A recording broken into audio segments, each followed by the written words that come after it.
그 청소부는 저택에서 늘 존재감 없이 지내왔다.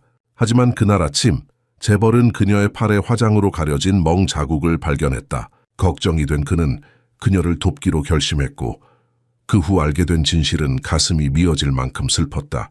이 이야기에 정말 몰입하고 있다면 댓글에 마음 안식이라고 남겨주세요. 그렇게 당신의 존재를 확인하고 결국 모든 마음이 쉴 수 있는 평온한 곳을 찾기를 바랍니다. 매일 아침 6시 정각에 윤서연은 대한건설에 도착했다. 3개월 전부터 이곳에서 청소부로 일하기 시작한 이래 그녀의 정확한 시간관념은 이미 그녀의 특징이 되어 있었다. 26살의 서연은 독특한 기술을 개발해왔다. 바로 자신을 투명인간으로 만드는 기술이었다. 그녀의 일상은 꼭 필요한 상호작용 외에는 모든 접촉을 피하도록 철저히 계산되어 있었다. 출근해서 조용히 효율적으로 청소 업무를 수행한 뒤 떠나는 것, 불필요한 대화도, 친근함을 초대할 수 있는 미소도, 자신에게 원치 않는 관심을 끌 수 있는 어떤 몸짓도 없었다. 특히 더웠던 그 화요일, 숨막히는 더위에도 서연은 땀에 불편하게 달라붙는 긴 소매 블라우스를 입고 있었다. 이는 미적 취향의 문제가 아니라 필요에 의한 선택이었다. 옷 아래에는 그녀가 숨기고 싶은 이야기를 담은 흔적들이 있었다. 그녀의 얼굴에는 매일 아침 떨리는 손으로 바른 두꺼운 파운데이션 층이 있었다. 귀 근처에 아직도 보이는 노란빛 멍을 가리기 위한 시도였다. 화장품은 강한 열기에 녹아내렸지만 서연은 그 불편함을 무시했다. 중요한 것은 외관을 유지하고 비밀리에 무너지고 있는 삶의 증거를 감추는 것이었다. 윤 씨, 안녕하세요. 32살의 회사 사장 강지호가 그녀에게 인사했다. 그는 출근할 때마다 모든 직원을 이름으로 불러 인사하는 습관이 있었다. 직원들을 알아가는 것이 더 인간적이고 생산적인 업무 환경을 만든다고 믿었기 때문이었다. 네, 사장님. 안녕하세요. 서연은 최대한 짧게 대답하며 고개를 약간 숙였다. 눈 마주침을 피하려 시선을 바닥에 고정했다. 지호는 이미 다른 직원에게 관심을 옮겼고 서연은 안도의 한숨을 내쉬었다. 서연이 청소 카트를 밀며 복도를 따라 움직일 때 그녀는 다른 직원들의 화기애애한 대화를 조심스럽게 피해 다녔다. 누군가가 그녀를 향해 고개를 돌리면 서연은 재빠르게 다른 방향으로 시선을 돌렸다. 누군가의 시선을 끄는 것은 위험한 일이었다. 남편 철회에게 그녀가 다른 남자와 대화를 나눴다는 소문이 들리면 서연은 그 생각만으로도 몸이 떨려왔다. 저녁에 집으로 돌아가는 지하철에서 서연은 매일 반복되는 생각에 잠겼다. 언제부터 그녀의 삶이 이렇게 숨막히게 되었을까? 한때는 밝고 야망이 넘쳤던 여자였는데 이제는 자신의 그림자에서조차 움츠러드는 사람이 되어 있었다. 철호와 처음 만났을 때는 그가 얼마나 매력적이고 다정했는지, 그가 변한 건 결혼 후였다. 천천히, 거의 알아차리지 못할 정도로 처음에는 고함이었다. 그 다음에는 벽을 치는 것, 그리고 결국에는 서연은 생각을 중단하고 기계적으로 다음 정류장에서 내렸다. 그녀가 알고 있는 것은 내일도 또 다시 6시 정각에 대한건설에 도착할 것이라는 사실뿐이었다. 보이지 않는 사람으로서 그늘 속에 숨어서 계속해서 살아남기 위해 대한건설 2층은 서연이 일하면서 유일하게 평화를 느낄 수 있는 곳이었다. 특히 멀리 떨어진 화장실은 그녀의 임시 피난처가 되었다.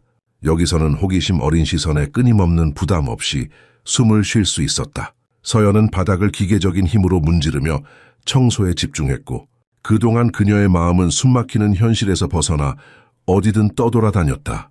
오늘 저녁에는 뭔가 해야 해. 그녀는 마음속으로 중얼거렸다.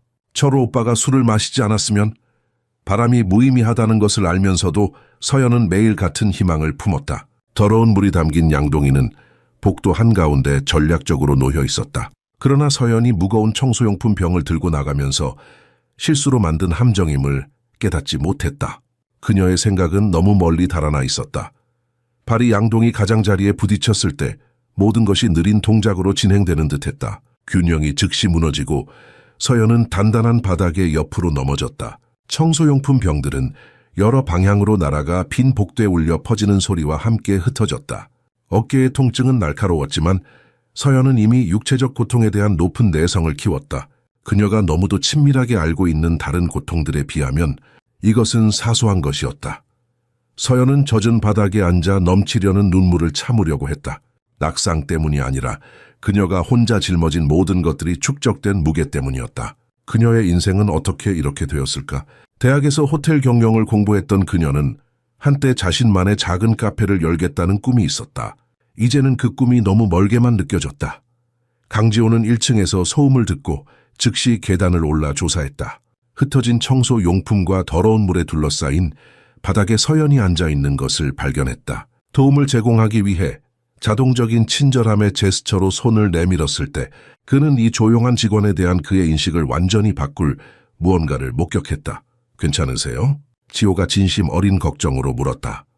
서연이 도움을 받아들이기 위해 팔을 들어 올렸을 때 긴 소매가 몇 센티미터 올라갔다. 바로 그 순간 지호의 눈이 그녀의 손목에 고정되었다. 그는 어렴풋이 멍 자국을 볼 수 있었다. 그것은 단순한 낙상이나 우연한 부딪힘으로 생긴 흔적이 아니었다. 서연은 지호의 시선이 어디를 향하는지 알아차렸다. 그녀의 얼굴에서 핏기가 빠져나가고 공포에 찬 눈으로 재빨리 소매를 당겨내렸다. 하지만 이미 늦었다. 그는 보았고 더 중요하게는 이해했다. 그들의 시선이 마주쳤을 때 서연은 자신의 비밀이 이제 더 이상 온전히 자신만의 것이 아님을 알았다. 윤 씨. 지호가 조심스럽게 입을 열었지만 서연은 이미 흩어진 청소용품을 허둥지둥 모으고 있었다. 그녀의 손은 극도의 불안으로 떨리고 있었다. 괜찮습니다, 사장님. 그냥 넘어졌을 뿐이에요. 죄송합니다. 이것을 깨끗이 치우겠습니다. 그녀의 목소리는 긴장으로 가늘게 떨렸다. 서연은 지호가 자신의 손목에서 본 것을 그가 잊기를 바랐다. 그러나 그의 눈에 있는 관심과 의문은 이 사소한 사고가 예상치 못한 방식으로 그녀의 삶의 궤적을 바꿀 것임을 암시했다. 서연의 손목에 있는 멍은 분명했다. 그것은 우연한 낙상이나 가벼운 부딪힘으로 생긴 흔적이 아니었다. 지호는 즉시 그 패턴을 알아보았다. 다른 치유 단계에 있는 진한 보라색 멍과 노란 자국이 손가락이 세게 쥐는 형태로 분포되어 있었다. 의도적이고 반복적이며 체계적인 폭력의 흔적이었다. 서연은 지호가 보고 이해하는 정확한 순간을 알아차렸다. 그녀는 필사적으로 소매를 당기며 이미 드러난 것을 되돌리려고 노력하는 동안 공포가 그녀의 눈을 채웠다. 제발 아무에게도 말하지 말아주세요. 그녀의 떨리는 입술에서 나온 애원은 깊은 공포의 무게를 담고 있었다. 지호는 이 불안한 발견을 처리하며 움직이지 않고 서 있었다. 그 멍은 그가 단순히 무시할 수 없는 가정폭력의 이야기를 말해주고 있었다. 누군가가 당신을 다치게 하고 있나요? 그가 직접적으로 물었지만 서연은 불균형한 강도로 격렬하게 부정했다. 그녀의 목소리는 어디에 있는지 기억하기 전에 위험하게 볼륨이 커졌다가 다시 톤을 낮추었다. 아니에요. 그냥 제가 너무 덤벙거려서요. 어젯밤에 주방에서 넘어졌어요. 그녀는 재빨리 사고에 관한 변명을 만들어냈지만 그 설명은 그녀 자신에게도 공허하게 들렸다. 지호는 부드럽게 압박하며 손가락 자국처럼 특정한 멍은 사고로 생기지 않는다고 지적했다. 서연은 결국 부분적으로 굴복했다.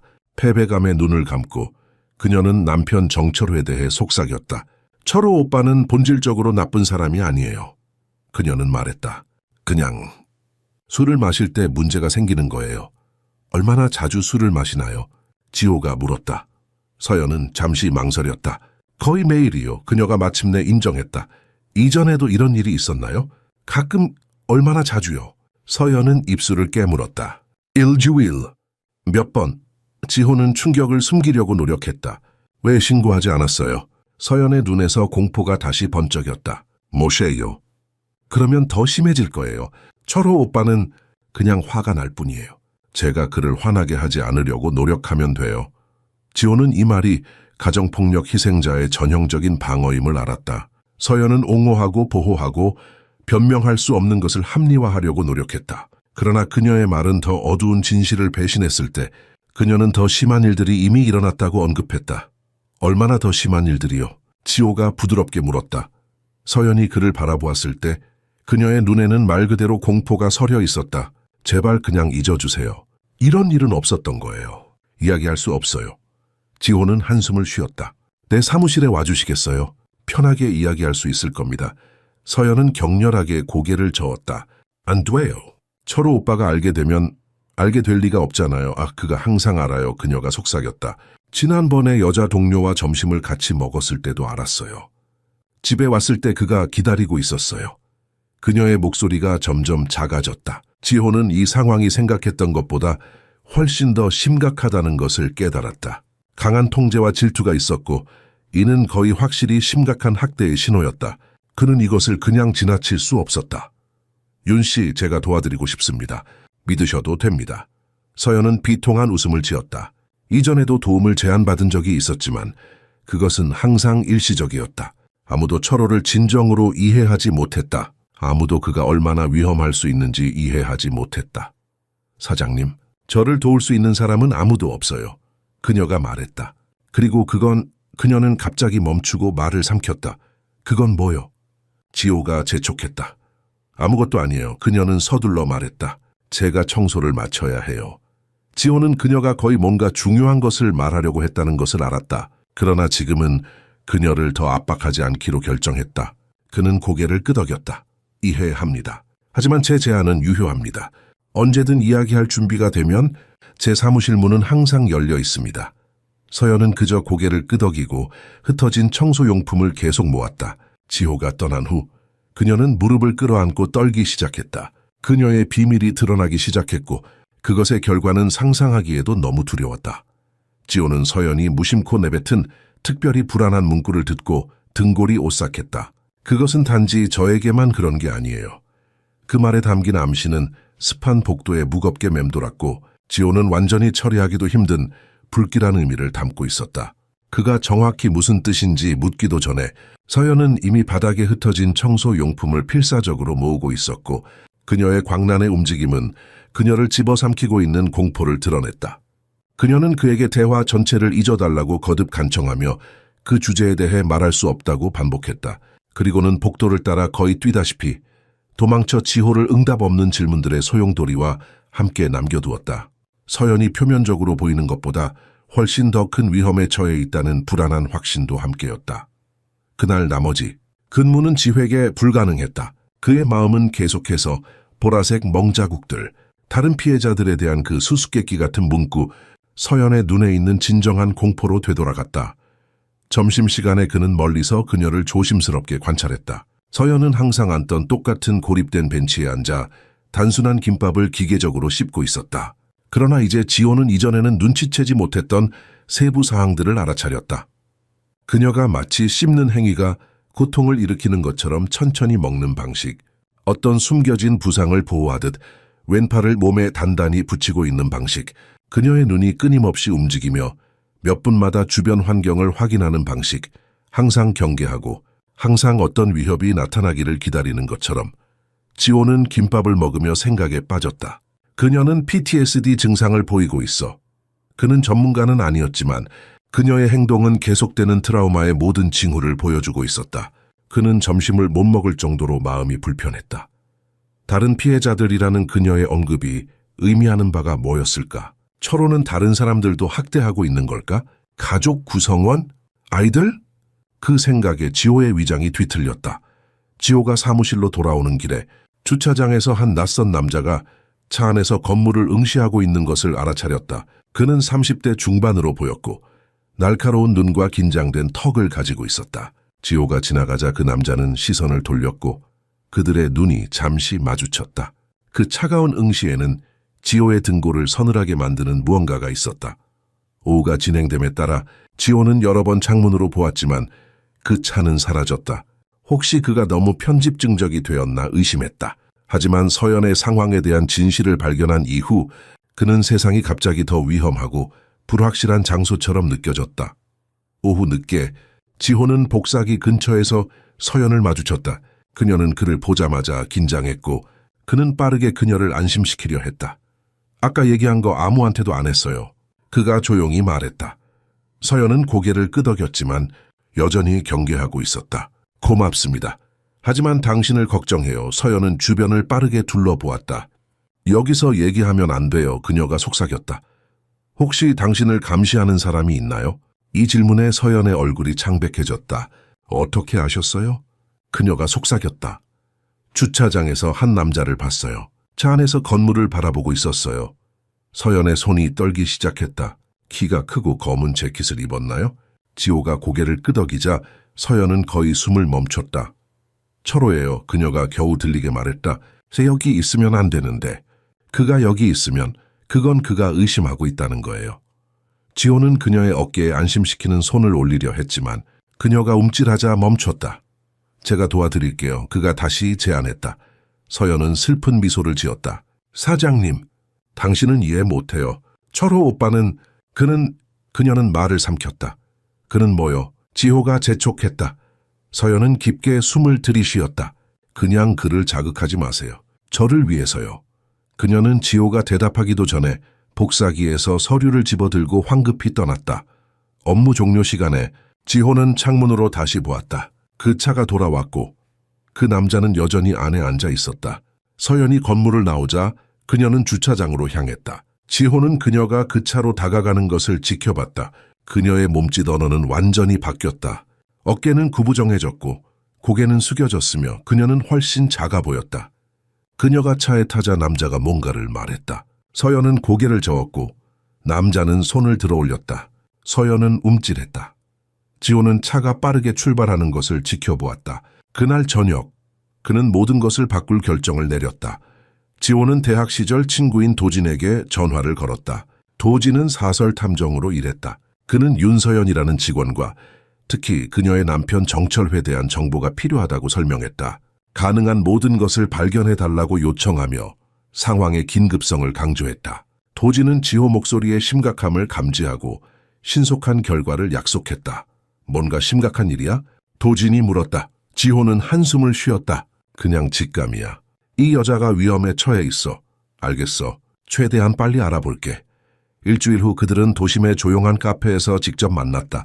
도진은 어두운 표정으로 도착했고 테이블 위에 지나치게 무거운 느낌으로 파일 하나를 내려놓았다. 그 문서들은 26세의 윤서연이 3년 전에 정철호와 결혼했음을 보여주었다. 그녀의 직업 이력은 불안한 패턴을 보여주었다. 지난 2년 동안 4개의 다른 직장, 항상 갑자기 사전 통보 없이 퇴사. 전 고용주 중 한 명은 서연이 자주 눈에 띄는 멍을 가지고 나타났다고 언급했다. 그런데 진짜 문제는 남편이야. 도진이 말했다. 그는 작은 목소리로 이야기했고 주기적으로 카페 주변을 살펴보는 습관이 있었다. 그가 누구야? 지호가 물었다. 도진이 깊게 숨을 들이마셨다. 철회에 대한 정보는 더 심각해. 그것은 심지어 그의 실제 이름도 아니야. 그는 몇 년 전에 경찰과 심각한 문제가 있은 후 법적으로 서류를 변경했어. 그의 출생 이름은 정철수야. 지호는 그 이름을 들었을 때 혈관 속에 피가 얼어붙는 것을 느꼈다. 억압된 기억들이 그의 의식 속에 댐이 무너진 것처럼 폭발했다. 젠장, 그가 속삭였다. 갑자기 피곤하고 나이 든 것 같은 느낌이 들었다. 왜 그 이름을 알아? 도진이 물었다. 지호는 고개를 끄덕였다. 알지. 어디서? 6년 전. 가든스 아파트 건설 현장. 도진의 눈이 커졌다. 그 사고? 3명의 건설 노동자가 그래. 지호가 끊었다. 3명의 좋은 사람들이 죽었어. 그리고 정철수는 그 현장의 안전관리자였지. 세상에. 도진이 속삭였다. 그는 안전 절차를 무시했어. 그가 제대로 된 검사를 했다면 그 사람들은 아직 살아있을 거야. 지호의 손이 떨리기 시작했다. 내가 그 사고에서 살아남은 노동자들을 직접 만났어. 그들은 내게 철수가 그들의 안전 우려를 무시했다고 말했어. 하자가 있는 장비를 승인했다고. 하지만 그때 나는 단지 젊은 현장 감독일 뿐이었어. 내 말은 별 영향이 없었지. 도진이 조심스럽게 물었다. 그래서 철수에게 무슨 일이 있었어? 그는 법정에서 빠져나갔어. 불법으로 도망쳤어. 경찰은 그를 수개월 동안 찾았지만 결국 포기했어. 지호가 잠시 침묵했다. 그는 이름을 바꾸고 서울 반대편에서 새로운 삶을 시작했군. 그리고 지금은 다른 누군가를 학대하고 있어. 도진이 첨가했다. 지호는 고개를 끄덕였다. 서연이 말한 게 이제 이해가 돼. 그것은 단지 저에게만 그런 게 아니에요. 그녀는 아마도 철호가 다른 이들의 죽음에 책임이 있다는 것을 알고 있을 거야. 도진이 불편하게 자리에서 움직였다. 내가 더 많은 것을 알아냈어, 지호야. 좋지 않은 소식이야. 뭔데? 철호는 폭력적인 전과가 있어. 이전 여자친구에 대한 폭행으로 한 번 체포됐었어. 하지만 그녀는 나중에 고소를 취하했어. 그리고 도진은 표정이 어두워졌다. 그와 서연의 아파트 이웃들이 자주 큰 소리로 다투는 소리와 서연의 비명을 들었다고 말했어. 그들 중 한 명은 한 번은 구급차가 왔다고 했어. 지호의 뱃속이 뒤틀렸다. 그는 마시던 커피를 내려놓았다. 그들에게 아이가 있어? 다행히도 없어. 도진이 말했다. 하지임은? 뭐? 서연은 약 8개월 전에 유산을 했어. 병원 기록에는 집에서의 낙상이라고 적혀 있어. 지호는 눈을 감았다. 그 공포의 깊이, 서연이 겪고 있는 학대의 범위를 상상하기도 어려웠다. 다시는 그녀를 만질 수 없게 해야 해.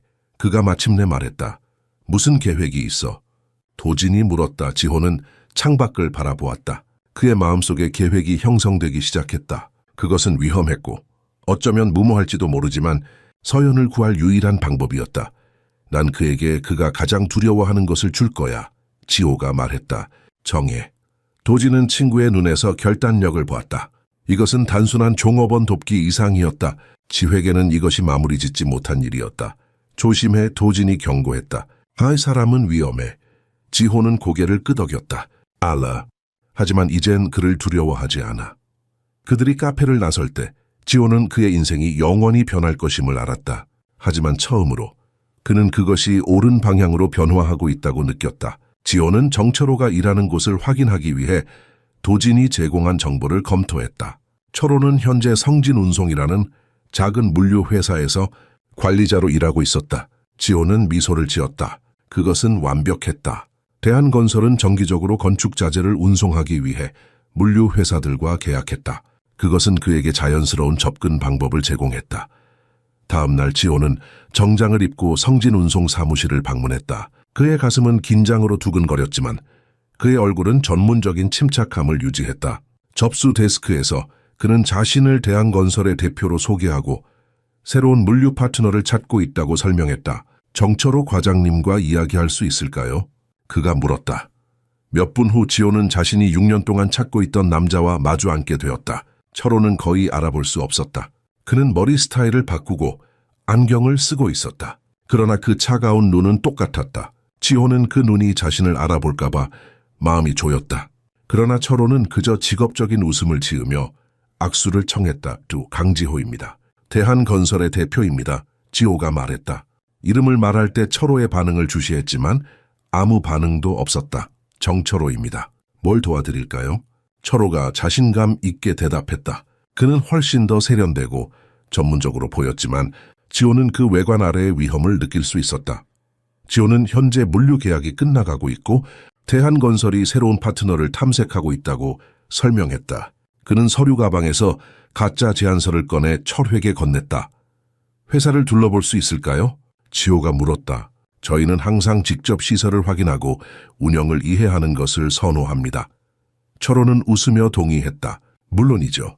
저희가 얼마나 효율적으로 운영하는지 보여드리겠습니다. 그들이 창고 주변을 걸으며 철호가 회사의 역량에 대해 떠들고 있을 때 지호는 자신이 이 남자를 직면하는 것에 대비했던 상황과 현실 사이의 불일치에 놀랐다. 그는 분노와 복수심을 느낄 것으로 예상했지만 대신 그는 진정한 공포를 느꼈다. 이 남자는 3명의 사람들이 죽도록 내버려 두었고 그의 아내를 학대하고 아마도 그녀의 유산을 초래했다. 그리고 그는 계속해서 아무렇지도 않게 미소를 지으며 농담을 했다. 그는 책임감이나 후회의 흔적도 없었다. 투어가 끝날 무렵 지호는 의도적으로 가볍게 질문했다. 당신 회사에서는 얼마나 오래 일하셨나요? 5년입니다. 철호가 말했다. 전에는 다른 물류 회사에 있었어요. 거짓말쟁이 지호가 생각했다. 그 시간대는 맞지 않았다. 5년 전 철호는 여전히 가든스 아파트 현장에서 일하고 있었다. 지호는 미소를 지었다. 인상적이네요. 항상 경력이 긴 사람들과 일하는 것을 좋아합니다. 철호의 사무실로 돌아와 지호는 마지막 질문을 던졌다. 실례가 안 된다면 이 업계에 어떻게 들어오셨는지 궁금합니다. 건설 경험이 있으세요? 철호의 눈이 잠시 경계심으로 번쩍였지만 그의 미소는 흔들리지 않았다. 아니요, 항상 물류였습니다. 대학에서 경영학을 공부했거든요. 또 다른 거짓말. 지호는 고개를 끄덕였다. 좋습니다. 철저한 것을 이해해 주셔서 감사합니다. 명함을 교환하고 악수한 후 지호는 떠날 준비를 했다. 그러나 사무실 문에서 그는 멈추고 돌아섰다. 한 가지 더요. 그가 말했다.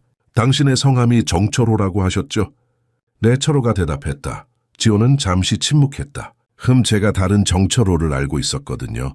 건설업계에서요. 약 6년 전쯤에 철호의 얼굴에서 혈색이 빠져나갔다. 그의 웃음은 갑자기 굳어졌고 그의 눈에는 뭔가 차갑고 계산적인 것이 나타났다. 흔한 이름이죠. 그가 마침내 말했다. 지호는 고개를 끄덕였다. 맞아요. 어쨌든 귀중한 시간 내주셔서 감사합니다. 곧 연락드리겠습니다. 회사를 떠나면서 지호는 그의 메시지가 전달되었다는 것을 알았다. 그는 직접적인 위협을 하지는 않았지만 철호는 이제 누군가가 그의 과거를 알고 있다는 것을 알게 되었다. 그것은 위험한 게임이었지만 필요한 것이었다. 그날 저녁 지호는 서연이 비정상적으로 늦게까지 청소하는 것을 발견했다. 그녀는 일반적으로 다른 직원들보다 먼저 떠났지만 오늘은 마지막까지 남아 있었다. 그가 그녀에게 다가갔을 때 그는 그녀가 평소보다 더 창백하고 긴장해 보이는 것을 알아차렸다. 괜찮으세요? 그가 물었다. 서연은 움찔했다. 네, 괜찮아요. 그녀가 말했지만 그녀의 목소리는 떨리고 있었다. 그냥 좀 더 일하고 싶었어요. 당신 남편이 나타났었나요? 그녀의 눈이 놀라움으로 커졌다. 어떻게 아셨어요? 지호는 한숨을 쉬었다. 제가 당신을 도와드리고 싶어요, 서연 씨. 하지만 당신이 제게 진실을 말해 주셔야 해요. 서연은 주변을 둘러보며 누군가 그들의 대화를 들을 수 있는지 확인했다. 제발, 이건 아주 위험해요. 그녀가 속삭였다. 철호 오빠는, 그는 화가 났어요. 오늘 누가 그를 회사에서 만났대요. 누군가 그에 대해 알고 있다고. 지호는 죄책감을 느꼈지만 계속 나아가야 했다. 그가 당신을 다치게 했나요? 서연은 눈물이 고였다. 아직은요. 하지만 그는 문제를 처리할 필요가 있다고 했어요. 전 그가 무슨 뜻인지 몰라요. 하지만 그가 이런 식으로 말할 때는 항상 나쁜 일이 일어나요. 지호는 결정을 내렸다. 오늘 밤 집에 가지 마세요. 뭐라고요? 제가 아는 안전한 장소가 있어요. 당신이 가서 쉴 수 있는 곳이요. 서연은 고개를 저었다. 못 가요. 철호 오빠가 날 찾을 거예요. 그는 항상 나를 찾아요. 이번에는 아니에요. 지호가 확신을 가지고 말했다. 제가 당신을 보호할 거예요. 서연은 잠시 생각한 후 조용히 고개를 끄덕였다. 단 하루스밤만요. 더 이상은 안 돼요. 지호는 안도의 숨을 내쉬었다. 첫 번째 단계는 완료되었다. 이제 그는 철호를 정의의 심판대 앞으로 데려갈 방법을 찾아야 했다. 지호는 서연을 서울 외곽에 위치한 자신의 가족 별장으로 데려갔다. 차 안에서 서연은 창밖으로만 시선을 고정한 채 거의 말을 하지 않았다. 지호는 그녀에게 공간을 주기로 결정했다. 그녀가 이미 큰 위험을 감수하고 있다는 것을 알았다. 철호가 그녀의 부재를 알게 되면 어떤 반응을 보일지는 상상하기도 두려웠다. 여기는 아무도 찾지 못할 거예요. 그가 별장 진입로로 차를 돌리며 말했다. 높은 나무들과 울타리로 둘러싸인 한옥 스타일의 별장은 은신처로 완벽해 보였다. 제 가족만 이곳을 알고 있어요. 서연은 고개를 끄덕였지만 그녀의 눈은 여전히 두려움으로 가득 차 있었다. 철호 오빠는 나를 찾아낼 거예요. 그녀가 거의 들리지 않게 말했다. 그는 항상 나를 찾아요. 이번에는 아니에요. 지호가 단호하게 말했다. 여기서는 휴대폰 신호도 약해요. 위치 추적이 불가능해요. 서연은 눈을 크게 떴다. 어떻게 아셨어요? 지호는 한숨을 쉬었다. 당신 휴대폰을 철호가 추적하고 있다고 생각했어요.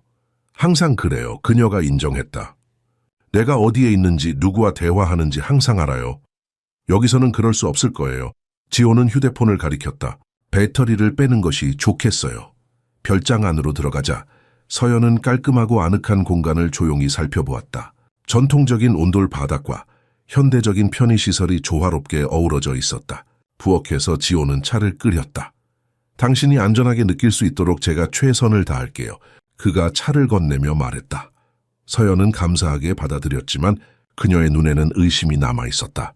왜 저를 도와주시는 거죠, 사장님? 정말로 저를 모르잖아요. 지호는 자신의 차를 한 모금 마시며 무엇을 말해야 할지 고심했다. 당신 남편이 위험한 사람이라는 걸 알아요. 그가 신중하게 말했다. 그런 위험에서 벗어날 수 있도록 도와드리고 싶어요. 그게 다인가요? 지호는 잠시 망설였다. 대의금은 그게 중요해요. 서연은 고개를 끄덕였지만 그녀의 눈은 그가 무언가를 숨기고 있다고 의심하고 있었다. 그녀는 더 이상 캐묻지 않기로 했다. 지금으로서는 안전한 곳이 필요했고 이곳이 그렇다면 그걸로 충분했다. 저녁을 먹은 후 서연은 작은 객실에 들어가 문을 닫았다. 지호는 그녀에게 필요한 공간을 주었다. 그는 거실에 앉아 도진에게 전화를 걸었다. 그녀는 안전해? 도진이 물었다. 지금은 지호가 대답했다. 하지만 철호가 그녀가 사라진 것을 알면 미칠 거야. 그럼 다음 단계는 뭐야? 지호는 깊게 숨을 들이마셨다. 성진 운송을 인수할 거야. 전화 너머로 잠시 침묵이 흘렀다. 뭐라고? 내일 아침에 직원들을 보낼 거야. 성진 운송의 재정이 불안정하다는 걸 알아냈어. 그들은 파산 직전이야. 내가 자산을 인수하는 제안을 할 거야. 그게 어떻게 도움이 되는데? 철호에게 가까이 다가가려면 그의 영역으로 들어가야 해. 그의 일터를 통제하면 그의 기록에 접근할 수 있어. 그의 과거에 대한 모든 증거를 모을 수 있게 돼. 위험한 게임이야, 지호야. 다른 선택이 없어. 전화를 끊은 후 지호는 창밖을 바라보았다. 달이 없는 밤이었고 그는 자신의 반영만 볼 수 있었다. 그는 자신이 진실로 서연을 도울 수 있을지 의문이 들었다. 그가 정말로 그녀를 철호로부터 지킬 수 있을까? 아니면 그녀를 더 큰 위험에 빠뜨리고 있을까? 갑자기 부엌에서 유리가 깨지는 소리가 들렸다. 지호는 급히 달려갔다. 서연이 바닥에 떨어진 유리잔 앞에 서 있었다. 그녀의 손이 떨리고 있었고 눈에는 공포가 가득했다. 그가 메시지를 보냈어요. 그녀가 속삭였다. 지호는 그녀의 손에서 휴대폰을 조심스럽게 가져갔다. 화면에는 단 한 문장이 있었다. 내가 너를 찾을 거야. 그리고 너를 도운 사람도. 지호는 심장이 빠르게 뛰는 것을 느꼈다. 철호는 이미 그들의 행방을 추적하기 시작했다. 지호는 휴대폰을 확인하며 서연을 진정시키려 노력했다. 배터리를 뺐다고 했잖아요. 어떻게 메시지가 왔죠? 서연의 얼굴이 창백해졌다. 잠시 켰어요. 엄마에게 괜찮다고 알려주고 싶었어요. 그녀가 걱정할까봐. 지호는 깊은 숨을 내쉬었다. 괜찮아요. 하지만 이제 진짜로 꺼야 해요. 그는 휴대폰에서 배터리를 빼고 두 조각으로 분리했다. 철호가 어디에 있는지 알 수 없어요. 메시지가 협박일 뿐일 수도 있어요. 그러나 서연의 표정에서 그녀가 믿지 않는다는 것이 분명했다. 당신은 그를 모르세요. 그녀가 속삭였다. 그는 항상 약속을 지켜요. 특히 위협일 때는요. 지호는 창문으로 다가가 밖을 살폈다. 별장 주변은 조용했고 어둠 속에 잠겨 있었다. 오늘 밤은 여기 머물러요. 내일 아침에 더 안전한 곳으로 옮길게요. 서연은 고개를 저었다. 소용없어요. 그는 계속 찾을 거예요. 도망칠 수 없어요. 도망치는 게 아니에요. 지호가 단호하게 말했다. 당신은 생존하고 있는 거예요. 철호는 당신이 아니라 자신의 통제력을 잃는 것을 두려워하는 거예요. 서연은 그를 바라보았다. 어떻게 그렇게 확신해요? 지호는 대답하기 전에 잠시 멈췄다. 그런 사람들의 행동 방식을 알아요. 그들은 권력과 통제에 중독돼 있어요. 서연은 벽에 붙은 가족 사진을 보았다. 젊은 지호가 부모님과 함께 있었다. 당신 가족은 어디 있어요? 그녀가 물었다. 지호의 표정이 어두워졌다. 부모님은 5년 전에 돌아가셨어요. 교통사고였어요. 미안해요. 서연이 말했다. 괜찮아요. 그들은 좋은 분들이셨어요. 지호가 잠시 회상에 잠겼다. 아버지는 항상 옳은 일을 하라고 가르치셨어요. 그게 제가 건설 회사를 물려받았을 때 최우선으로 삼은 거예요. 안전과 정직함. 서연은 지호의 진지한 표정을 주목했다. 그녀는 질문하려다 마음을 바꾸었다. 지금은 개인적인 이야기를 나눌 시간이 아니었다. 밤이 깊어가는 동안 서연은 결국 조금 긴장을 풀었다. 그녀는 무릎을 끌어안고 소파에 웅크리고 앉아 있었다. 당신이 아는 것보다 더 많은 것이 있어요. 그녀가 갑자기 말했다. 무슨 뜻이에요? 철호 오빠에 대해서요. 그는 과거에 끔찍한 일을 했어요. 지호는 조심스럽게 고개를 끄덕였다. 말해주고 싶으면 들을게요. 서연은 깊게 숨을 들이마셨다. 결혼 직후에 그의 서류를 정리하던 중 오래된 신문 기사를 발견했어요. 건설 현장 사고에 관한 거였어요. 3명의 작업자가 죽었어요. 그녀의 목소리가 떨렸다. 철호 오빠의 사진이 있었어요. 그때는 이름이 달랐지만 확실히 그였어요. 지호는 조용히 앉아 들었다. 그의 심장은 빠르게 뛰고 있었지만 그는 표정을 통제하려 노력했다. 그에게 물어봤어요. 서연이 계속했다. 그때 처음으로 그가 화를 내는 것을 봤어요. 그는 내가 다시는 그것에 대해 언급하지 말라고 했어요. 그날 밤 그녀는 눈물을 참으며 잠시 멈추었다. 그날 밤 처음으로 그가 나를 때렸어요. 그래서 그가 계속해서 당신을 통제하는 거군요. 지호가 조용히 말했다. 당신이 그의 비밀을 알고 있으니까. 서연이 고개를 끄덕였다. 철호 오빠가 그 사고에 책임이 있었어요. 그는 안전 규정을 무시했대요. 그리고 조사가 시작되자 도망쳤어요. 그때 창문으로 자갈이 부딪히는 소리가 들렸다. 두 사람은 얼어붙었다. 들었어? 지호가 속삭였다. 서연은 고개를 끄덕였다. 그녀의 얼굴에서 혈색이 다 빠져나갔다. 또 다른 자갈이 창문에 부딪혔다. 이번에는 더 크게. 지호는 손가락을 입에 대고 조용히 하라는 신호를 보냈다. 그는 조심스럽게 창가로 다가가 커튼 사이로 밖을 내다보았다. 달빛에 의해 희미하게 비춰진 남자의 실루엣이 나무 사이에서 보였다. 누구예요? 서연이 속삭였다. 지호는 대답하지 않았다. 그는 부엌으로 가서 칼을 집어들었다. 화장실에 숨어요. 그가 명령했다. 내가 돌아올 때까지 나오지 마세요. 이는 안 돼요. 서연이 애원했다. 밖에 나가지 마세요. 그가 당신을 해칠 거예요. 지호는 망설였다. 그녀가 오를지도 모른다. 밤속에서 누가 기다리고 있는지 확실히 알 수 없었다.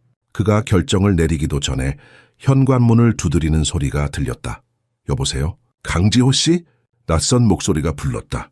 지호와 서연은 서로를 바라보았다. 그건 철호의 목소리가 아니었다.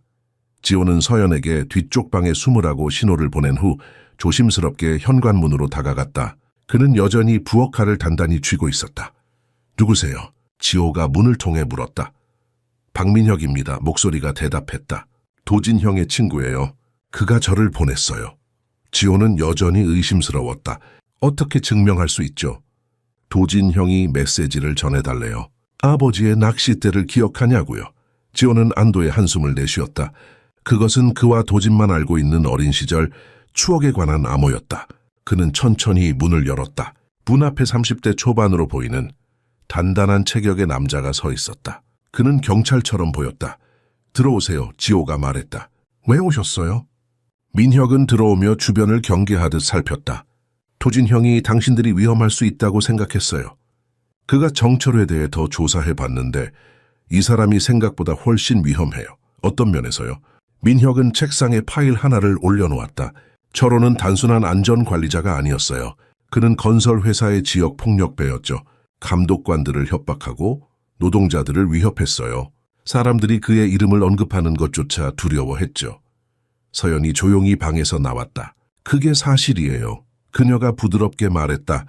그는 자신의 과거에 대해 많이 이야기하지 않았지만 술에 취했을 때 그는 종종 자랑했어요. 사람들이 그를 얼마나 두려워했는지, 그가 원하는 것은 무엇이든 얻을 수 있었다고요. 지호는 서연을 바라보았다. 아직 뭔가 더 있나요? 서연은 고개를 숙였다. 그가 사람들을 해쳤어요. 심하게요. 그는 한 번은 경고를 주기 위해 누군가의 팔을 부러뜨렸다고 했어요. 마치 그것이 그저 일상적인 일인 것처럼 말했어요. 민혁은 파일에서 사진 한 장을 꺼냈다.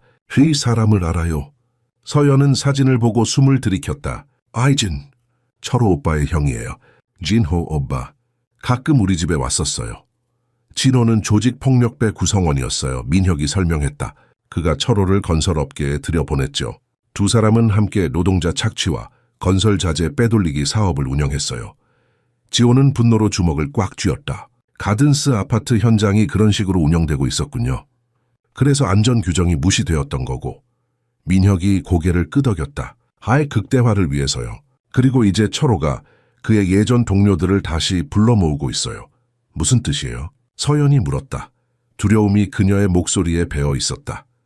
민혁은 휴대폰을 꺼내 다른 사진을 보여주었다. 이건 오늘 오후 성진 운송 외부에서 찍은 거예요. 이 둘을 알아보나요? 서연은 사진을 자세히 보았다. 이 사람은 경석이에요. 철호 오빠의 오래된 친구예요. 그리고 다른 한 명은 이야세 동현이요. 그들은 항상 함께 어울렸어요. 둘 다 전과자예요. 민혁이 말했다. 폭행, 협박, 갈취. 철호가 그들을 불렀다면 그건 그가 뭔가를 계획하고 있다는 뜻이에요. 지호는 창밖을 바라보았다. 그들이 우리를 찾고 있을까요? 아마도요. 도진 형이 당신의 계획에 대해 말해줬어요. 성진 운송을 인수하려고 한다고요. 좋은 계획이지만 너무 위험해요. 철호가 당신이 누군지 알아차렸다면 그는 자신의 비밀을 지키기 위해 무슨 일이든 할 거예요. 서연은 떨리는 손으로 얼굴을 가렸다. 전 항상 그가 무서웠어요. 하지만 이건 생각했던 것보다 훨씬 더 끔찍해요. 민혁은 지호를 진지하게 바라보았다. 도진 형이 당신에게 전할 메시지가 또 있어요. 그는 당신이 철호를 직접 상대하지 말라고 해요. 그는 경찰에 연락했고 그들이 가든스 아파트 사고를 재조사하기 시작했어요. 그건 충분하지 않아요. 지호가 단호하게 말했다. 재판 과정은 너무 오래 걸리고 그동안 서연 씨는 위험에 처해 있을 거예요. 그리고 우리에게 증거가 충분한지도 확실하지 않아요. 제가 증언할 수 있어요. 서연이 갑자기 말했다. 두 남자는 놀라서 그녀를 바라보았다. 철호 오빠가 그 사고에 대해 저에게 말한 것들을 증언할 수 있어요. 그녀가 설명했다. 그리고 그가 가지고 있는 문서들도 있어요. 집에 숨겨두었어요. 어떤 문서요? 지호가 물었다. 가든스 아파트 현장의 안전보고서 원본이요. 철호 오빠는 그것들을 조작했어요. 하지만 원본을 버리지 않았어요. 보험이라고 불렀죠. 민혁과 지호는 의미심장한 시선을 교환했다. 그 문서들이 있다면 우리는 철호를 법의 심판대에 세울 수 있을 거예요. 민혁이 말했다. 서연은 결연한 표정을 지었다. 그 문서들을 가져올 수 있어요. 철호 오빠가 어디에 숨겼는지 알아요. 지호는 고개를 저었다. 너무 위험해요. 철호가 집에 있을 수도 있어요. 오늘 밤은 없을 거예요. 서연이 확신에 찬 목소리로 말했다. 그는 매주 목요일 밤에 친구들과 술을 마시러 가요. 자정 전에는 돌아오지 않아요. 방 안에는 긴장된 침묵이 흘렀다. 그럼 계획을 세워야겠네요. 민혁이 마침내 말했다. 민혁의 검은색 세단이 서연과 정철호의 아파트 단지 근처에 멈춰섰다. 밤 10시 30분.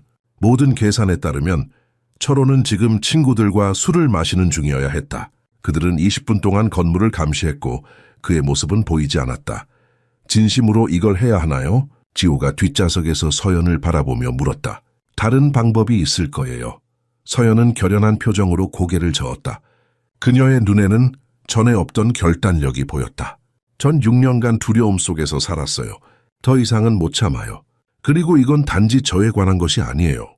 죽은 노동자들의 가족들도 정의를 받아야 해요. 민혁은 운전석에서 고개를 돌렸다. 저와 제 동료가 건물 입구에서 지켜볼게요. 뭔가 이상한 일이 있으면 즉시 연락하세요. 그는 서연에게 작은 무전기를 건넸다. 이걸 계속 켜두세요. 우리가 듣고 있을 거예요. 15분 이상 머물지 마세요. 지호가 당부했다.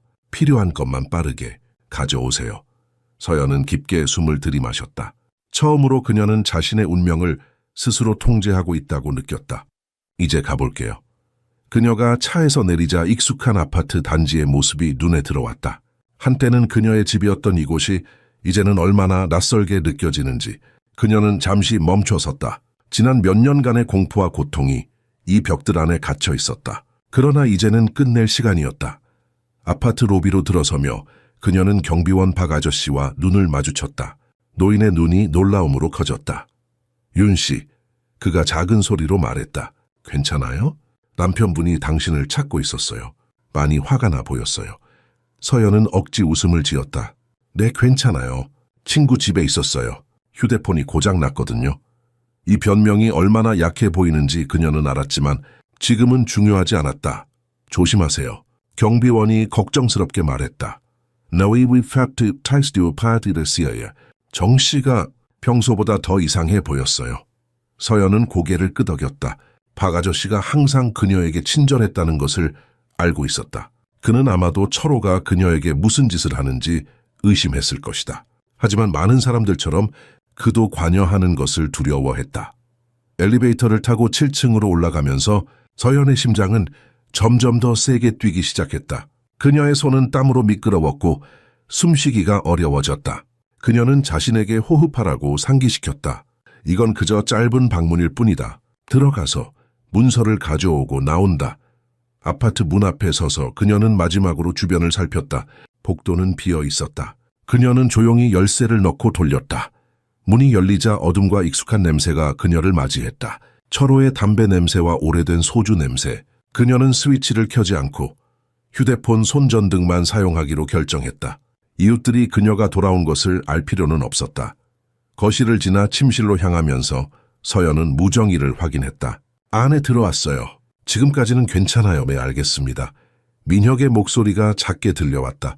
서두르세요. 침실에서 서연은 옷장으로 향했다. 철호는 항상 중요한 서류를 옷장 맨 위 선반에 오래된 운동화 상자에 숨겼다. 그녀는 의자를 가져와 올라섰다. 상자를 내려놓으면서 서연은 갑자기 사진 액자의 시선이 멈췄다. 그녀와 철호의 결혼식 사진이었다. 그녀는 너무 젊고 행복해 보였다. 눈에는 희망이 가득했고 미래에 대한 꿈을 가지고 있었다. 그녀는 그 행복했던 여자가 어떻게 지금의 자신으로 변했는지 생각했다. 어떻게 그토록 속을 수 있었을까? 집중하라고 자신을 일깨우며 서연은 상자를 열었다. 그 안에는 여러 봉투와 파일이 있었다. 그녀는 신속하게 내용물을 살펴보았다. 출생증명서, 오래된 은행 명세서, 그리고 거기 있었다. 가든스 아파트 안전점검 보고서라고 적힌 큰 노란색 봉투. 그녀가 봉투를 열자 안에는 여러 장의 서류가 들어있었다. 일부는 원본으로 보였고 다른 일부는 변경된 사본이었다. 철호가 조작한 증거였다. 그녀는 마침내 그를 법의 심판대에 세울 열쇠를 가졌다. 찾았어요. 서연이 무정의에 속삭였다. 이제 나갈게요. 그때 현관문이 열리는 소리가 들렸다. 서연은 얼어붙었다. 철호가 일찍 돌아온 것이었다. 여보, 집에 있어? 그의 목소리가 거실에서 들려왔다. 공포가 서연의 온몸을 타고 흘렀다. 그녀는 재빨리 무정의에 속삭였다. 할크립트, 그가 여기 있어요. 도와주세요. 민혁의 긴급한 대답이 들려왔다. 숨으세요. 지금 올라갈게요. 서연은 무정의를 침대 밑에 밀어넣고 봉투를 재킷 안에 숨겼다. 그녀에게는 두 가지 선택이 있었다. 숨거나 직면하거나. 숨으면 시간을 벌 수 있을지도 모른다. 하지만 철호가 그녀를 발견하면 상황은 더 나빠질 것이다. 여기 있어요. 그녀가 마침내 대답했다. 그녀의 목소리는 놀랍도록 침착했다. 침실 문이 열리고 철호가 서 있었다. 그의 눈은 위험하게 빛났다. 그는 술에 취해 있었다. 드디어 돌아왔구나. 그가 천천히 말했다. 어디 있었어? 서연은 철호의 시선을 똑바로 마주했다. 그녀의 심장은 빠르게 뛰고 있었지만 그녀는 두려움을 보여주지 않으려고 애썼다. 철호가 약점을 감지하면 그는 그것을 이용할 것이다. 친구 집에 있었어요. 그녀가 대답했다. 생각할 시간이 필요했어요. 철호는 문틀에 기대어 서서 그녀를 관찰했다. 그의 눈은 위험하게 가늘어졌다. 옅마, 어떤 친구? 네가 무슨 친구가 있지? 아이 질문에는 독이 있었다. 그가 그녀를 얼마나 고립시켰는지 상기시키는 말이었다. 서연은 몇 년 전에 마지막 친구들과의 연락을 끊었다. 철호의 질투와 통제가 너무 심해졌기 때문이었다. 대학 동창이에요. 우연히 마주쳤어요. 철호는 천천히 고개를 저었다. 거짓말하지 마, 서연아. 그의 목소리는 부드러웠지만 그 아래에는 위험이 도사리고 있었다. 너는 강지호와 함께 있었어. 서연은 얼어붙었다. 그는 어떻게 알았을까? 그녀는 자신의 표정을 통제하려고 필사적으로 노력했다. 모르겠어요. 무슨 말씀을. 내가 바보로 보여? 철호가 갑자기 소리를 질렀다. 그의 갑작스러운 분노에 서연은 움찔했다. 그렇다. 너를 따라갔던 사람이 있어. 그가 너를 그 남자의 차에 타는 것을 봤어. 서연의 마음이 빠르게 돌아갔다. 어떻게 대응해야 할까? 계속 거짓말하면 상황이 악화될 뿐이었다. 하지만 진실을 말하는 것은 더 위험했다. 그냥 도움이 필요했어요. 그녀가 마침내 말했다. 내 아내가 다른 남자에게 도움을 요청했다고? 철호가 천천히 그녀에게 다가오며 말했다. 내가 모든 것을 제공해 주는데? 내가 너를 보호해 주는데? 서연은 본능적으로 뒤로 물러섰다. 그녀의 등이 벽에 닿았다. 더 이상 물러설 곳이 없었다. 제발 철호 오빠, 그녀가 말했다. 난 그냥 잠시 떠나 있고 싶었을 뿐이에요. 그리고 내 과거에 대해 그에게 말했겠지? 철호의 눈이 위험하게 번뜩였다. 의원사에서 몬사키 이름과 콜루신 바세 가든스 아파트 사고에 대해 그에게 내가 누구인지 말했어. 제서연은 침을 삼켰다. 뭐소? 아니었소. 철호는 잠시 그녀를 관찰했다. 그래, 그러길 바라야지. 그가 갑자기 웃었다. 그러나 그 웃음은 그의 눈까지 도달하지 않았다. 그거 알아? 처음에는 이해가 안 갔어. 왜 강지호가 갑자기 내 회사에 나타났는지. 그가 누구인지 기억하는 데 시간이 좀 걸렸어. 서연은 숨을 들이마셨다. 무슨 뜻이에요? 그는 가든스 현장의 젊은 감독이었어. 철호가 설명했다. 당시에는 그냥 하찮은 녀석이었지. 하지만 이제 그는 회사의 소유주가 되었군. 그는 쓴웃음을 지었다. 그가 복수를 원한다면 오래 기다렸군. 그런 게 아니에요. 서연이 말했다. 그럼 뭐지? 철호가 위협적으로 다가오며 물었다. 그가 왜 갑자기 나타났지? 왜 내게 관심을 가지지? 그가 뭘 원해? 바로 그 순간 옷장 위에서 무언가가 떨어졌다. 서연이 상자를 다시 올려놓는 것을 잊었던 것이다. 철호의 시선이 바닥에 흩어진 서류들로 향했다. 그의 얼굴이 분노로 붉어졌다. 뭐 하고 있었던 거야? 아무것도 아니에요. 서연이 재빨리 말했다. 그냥 정리하고 있었어요. 철호는 바닥에 있는 노란색 봉투를 발견했다. 그의 눈이 위험하게 가늘어졌다. 그래서 이게 다였구나. 너는 내 서류를 뒤지고 있었어. 서연은 어떻게 대응해야 할지 몰랐다.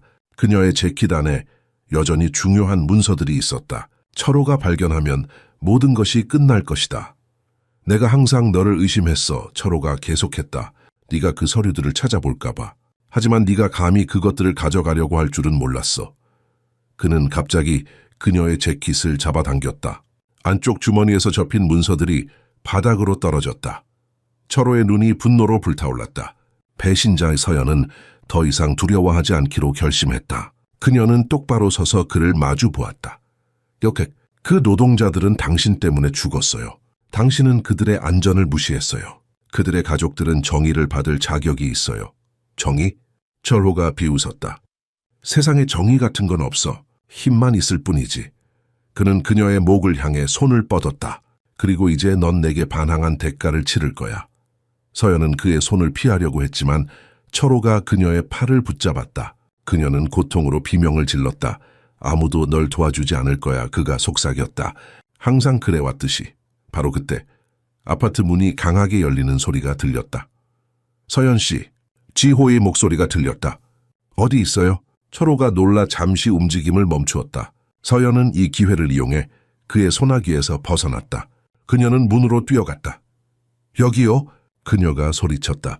지호와 민혁이 침실로 달려왔다. 민혁은 이제 경찰 배지를 들고 있었다. 정철호 민혁이 공식적인 목소리로 말했다. 체포됐습니다. 가든스 아파트 사고와 관련된 증거 은폐, 그리고 가정폭력 혐의로요. 철호의 얼굴은 분노로 일그러졌다. 그는 주변을 둘러보았고 그의 눈에는 절망적인 빛이 있었다. 그때 그는 갑자기 침대 옆 서랍으로 뛰어갔다. 조심해요. 서연이 소리쳤다. 그는 거기에 총을 가지고 있어요. 민혁은 즉시 자신의 무기를 꺼냈다. 자, 움직이지 마세요, 정철호. 손을 들어 올리세요. 침실은 긴장된 침묵에 휩싸였다. 철호는 서랍 앞에 서 있었고 그의 손은 손잡이 위에 있었다. 그는 서연을 바라보았다. 그의 눈에는 이제 증오만이 남아있었다. 이게 끝이 아니야. 그가 말했다. 철호의 손이 서랍 손잡이를 움켜쥐려는 순간 민혁이 재빠르게 움직였다. 그는 경찰 훈련에서 배운 정확한 동작으로 철호에게 접근해 그의 팔을 잡아 비틀었다. 철호가 고통으로 신음하며 무릎을 꿇었다. 정철호, 당신은 체포되었습니다. 민혁이 수갑을 채우며 공식적인 목소리로 말했다. 가정폭력, 증거 은폐, 그리고 가든스 아파트 사고와 관련된 과실치사 혐의로요. 말하는 모든 것은 법정에서 당신에게 불리하게 사용될 수 있습니다. 철호의 얼굴은 분노와 믿을 수 없다는 표정으로 일그러졌다. 그는 서연을 향해 증오에 찬 시선을 던졌다. 너는 내가 널 위해 한 모든 일 후에 이렇게 배신하냐? 서연은 떨리는 다리로 서 있었지만 그의 눈을 똑바로 쳐다보았다. 처음으로 그녀는 그에게 두려움을 보이지 않았다. 당신이 한 일이요? 당신은 나를 학대했어요. 나를 가두었어요. 내 인생을 파괴했어요. 나는 너를 보호했어. 철호가 소리쳤다. 내가 없었다면 넌 아무것도 아니야. 지호가 서연의 어깨에 안정감을 주는 손을 올렸다. 이제 그만해요. 그는 더 이상 당신을 해치지 못해요. 민혁이 철호를 일으켜 세웠다. 가자, 정철호 씨. 밖에 동료들이 기다리고 있어요. 그들이 현관으로 향하는 순간 갑자기 철호가 격렬하게 몸을 틀었다. 그는 예상치 못한 힘으로 민혁을 벽으로 밀쳤다. 민혁이 균형을 잃는 짧은 순간 철호는 현관문으로 달려갔다. 멈춰! 민혁이 소리쳤지만 철호는 이미 복도로 뛰어나가고 있었다. 지호가 즉시 뒤를 쫓았다. 그는 철호가 비상계단으로 향하는 것을 보았다. 철호의 손은 여전히 등 뒤로 수갑이 채워져 있었지만 놀라운 속도로 움직이고 있었다. 지호는 그를 향해 달렸다. 정철호! 그가 소리쳤다. 이혼돼. 도망쳐봤자 소용없어요. 철호는 뒤돌아보지 않고 계속 달렸다. 비상계단에 도달한 그는 문을 어깨로 밀치고 계단으로 뛰어들었다. 지호는 가까스로 그를 따라잡았다. 두 남자는 계단을 따라 아래로 치열한 추격전을 벌였다. 민혁은 무정이를 통해 동료들에게 상황을 알렸다. 용의자 도주 중 북쪽 비상 계단으로 내려가고 있습니다. 1층에서 차단하세요. 아파트 주민들이 문을 열고 소란을 살피기 시작했다. 한 노인은 충격으로 입을 가렸고 젊은 엄마는 아이를 안으로 끌어당겼다. 철호와 지호가 계단을 뛰어내려가는 발소리가 건물 전체에 울려 퍼졌다. 3층에 도달했을 때 철호는 갑자기 방향을 바꾸어 복도로 뛰어들었다. 지호는 그를 따라 방향을 전환했다. 철호는 건물 구조를 잘 알고 있었고 지호는 그가 다른 출구를 찾고 있다는 것을 깨달았다. 민혁 씨, 3층 복도로 왔어요. 지호가 소리쳤다. 철호는 복도 끝에 있는 창문으로 달려갔다. 지호의 심장이 빠르게 뛰었다. 설마. 철호가 창문을 열고 밖을 내다보았다. 아래에는 작은 발코니가 보였다. 그는 결단력 있는 표정으로 지호를 바라보았다. 당신은 내 인생을 망쳤어. 그가 말했다. 하지만 이것으로 끝나지 않을 거야. 정철호 안 돼요. 지호가 소리쳤다. 이성적으로 생각해요. 당신은 여전히 살 길이 있어요. 철호의 얼굴에 쓴웃음이 번졌다. 어떤 삶? 감옥에서. 난 차라리 죽는 게 낫지. 지호가 그를 향해 달려갔지만 이미 늦었다. 철호는 창문을 통해 뛰어내렸다. 지호는 숨을 멈추고 창문에 도달했다. 그는 철호가 2층 발코니에 착지하는 것을 보았다. 충격으로 철호는 비틀거렸지만 곧 균형을 되찾았다. 그는 다시 지호를 올려다보며 도전적인 미소를 지었다. 민혁이 복도로 달려왔다. 어디 있어요? 그 뒤층 발코니로 뛰어내렸어요. 지호가 가리켰다. 서둘러야 해요. 아래층에서 갑작스러운 비명소리가 들렸다. 누군가가 도망치는 범인을 발견한 것이었다. 경찰 사이렌이 밤의 고요함을 깼다. 지호와 민혁은 계단을 통해 1층으로 달려갔다. 밖으로 나가자 그들은 경찰차 여러 대와 모여든 이웃들을 보았다. 그러나 철호의 모습은 없었다. 어디 갔지? 지호가 주변을 살폈다. 한 경찰관이 다가왔다. 용의자가 주택가 골목으로 도망쳤습니다. 팀이 추적 중입니다. 민혁의 얼굴이 심각해졌다. 저도 합류하겠습니다. 지호 씨, 서연 씨를 안전한 곳으로 데려가세요. 우리가 철호를 잡을 때까지 그녀는 여전히 위험할 수 있습니다. 지호는 고개를 끄덕였다. 그는 아파트로 돌아가 서연을 찾았다. 그녀는 현관문 앞에서 떨고 있었다. 무슨 일이 있었어요? 그녀가 물었다. 그녀의 목소리에는 공포가 가득했다. 지호는 그녀의 어깨를 부드럽게 잡았다. 철호가 도망쳤어요. 하지만 걱정하지 마세요. 경찰이 그를 쫓고 있어요. 당신과 제가 할 일은 지금 당장 여기서 나가는 거예요. 서연의 눈에 눈물이 맺혔다. 이게 끝나지 않을 거예요, 그렇죠? 그는 계속 나를 찾을 거예요. 지호는 그녀의 손을 꼭 잡았다. 이제 당신은 혼자가 아니에요. 우리가 함께 이겨낼 거예요. 지호의 차가 어두운 도로를 따라 달렸다. 서울을 벗어나 교회로 향하는 길이었다. 서연은 조수석에 앉아 창밖을 응시했다. 그녀의 얼굴은 창백했고 손은 무릎 위에서 떨리고 있었다. 그녀는 여전히 아파트에서 가져온 문서들을 꽉 쥐고 있었다. 어디로 가는 거예요? 그녀가 마침내 물었다. 제 오랜 친구 집이에요. 지호가 대답했다. 양평에 있는 작은 농장이죠. 사람들의 시선에서 벗어난 곳입니다. 서연은 고개를 끄덕였지만 그녀의 눈에는 여전히 불안함이 가득했다. 철호 오빠는요? 그를 잡을까요? 지호는 한숨을 쉬었다. 네, 민혁이 최선을 다하고 있어요. 하지만 정직하게 말하자면 철호는 이전에도 도망친 경험이 있죠. 그는 숨는 데 능숙해요. 그래서 그가 6년 전에 처음 도망칠 수 있었던 거군요. 서연이 중얼거렸다. 가든스 아파트 사고 후에 지호는 고개를 끄덕였다. 그는 자신의 흔적을 지우는 법을 알아요. 이름을 바꾸고 새로운 신분을 만들고. 그럼 그가 다시 그럴 수도 있겠네요. 서연의 목소리가 떨렸다. 이번에는 달라요. 지호가 단호하게 말했다.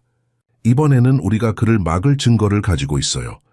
그는 서연이 들고 있는 서류들을 가리켰다. 그리고 그는 수갑을 찬 채로 도망쳤어요. 멀리 가지 못할 거예요.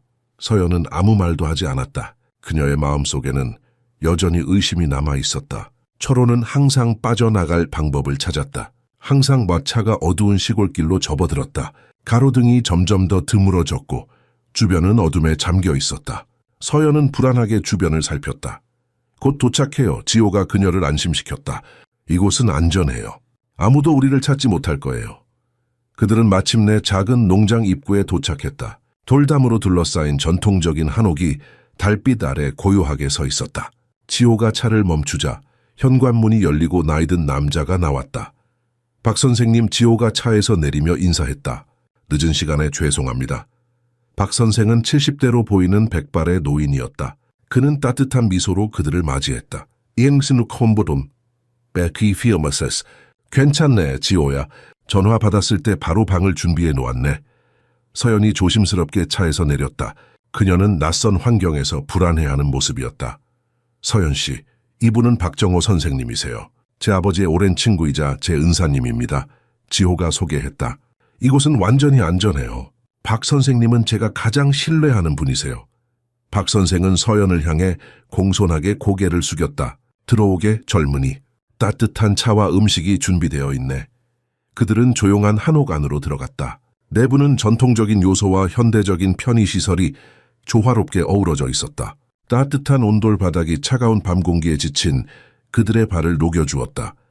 박 선생은 그들을 거실로 안내했다. 테이블 위에는 이미 따뜻한 차와 간단한 식사가 준비되어 있었다.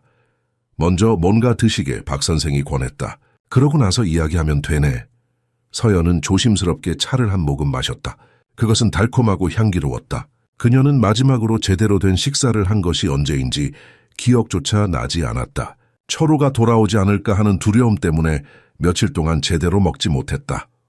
박 선생님, 지호가 심각한 표정으로 말했다. 상황이 생각보다 더 복잡해졌습니다. 철호가 경찰에서 도망쳤어요. 박 선생의 눈이 걱정으로 가득 찼다. 그렇군. 그가 여기까지 올 가능성은? 낮아요. 지호가 대답했다. 하지만 완전히 배제할 수는 없습니다. 박 선생은 고개를 끄덕였다. 내 오랜 친구가 경찰서장으로 있네. 그에게 연락해서 상황을 알려줄 테니 걱정 말게. 서연은 감사의 눈빛으로 박 선생을 바라보았다. 저희를 도와주셔서 감사합니다. 도움이 필요한 이들을 돕는 것은 인간의 의무라네. 젊은이 박 선생이 부드럽게 대답했다. 특히 불의에 맞서는 이들에게는 더더욱. 식사를 마친 후 박 선생은 그들을 각자의 방으로 안내했다. 푹 쉬게. 내일 모든 것을 더 명확하게 볼 수 있을 걸세. 서연은 작은 방에 홀로 남겨졌다. 방은 단순하지만 아늑했다. 그녀는 창가로 걸어가 밖을 내다보았다. 달이 구름에 가려 있었고 바깥 세상은 어둠에 잠겨 있었다. 그녀는 철호가 어디 있을지 생각했다. 그가 지금도 그녀를 찾고 있을까? 문을 두드리는 소리가 들렸다. 서연은 움찔했다. 서연 씨? 지호의 부드러운 목소리였다.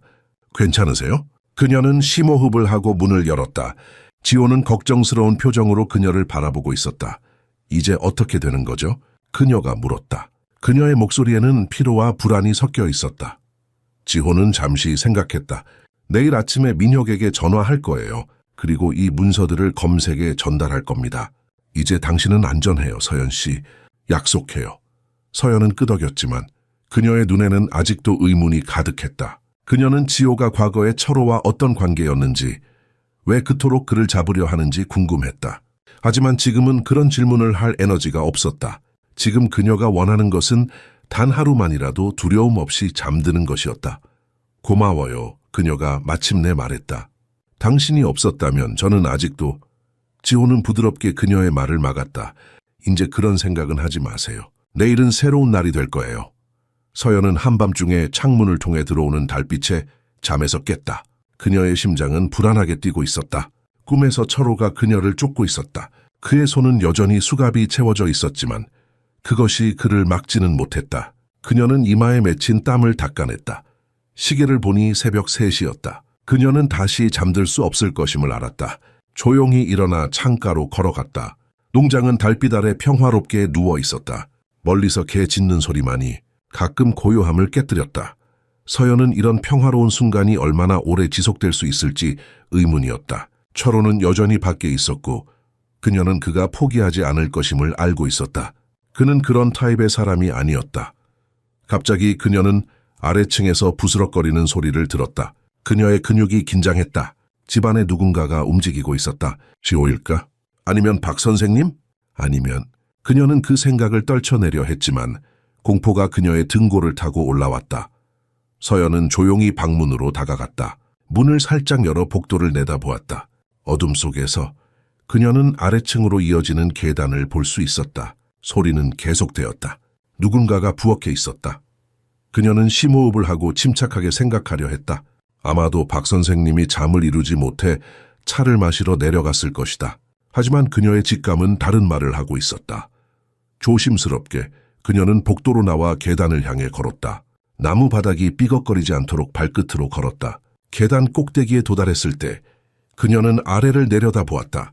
부엌에서 희미한 빛이 새어나오고 있었다. 서연은 두려움에도 불구하고 계단을 조용히 내려갔다. 그녀는 자신이 무슨 짓을 하고 있는지 알 수 없었다. 도망쳐서 지호를 깨워야 한다는 것을 알고 있었지만 그녀의 몸은 마치 자기 의지를 가진 것처럼 계속 내려가고 있었다. 부엌 문 앞에 도달했을 때 그녀는 멈춰 숨을 고르고 안을 들여다보았다. 그녀의 심장이 멈춘 것 같았다. 박 선생님이 테이블에 앉아 있었다.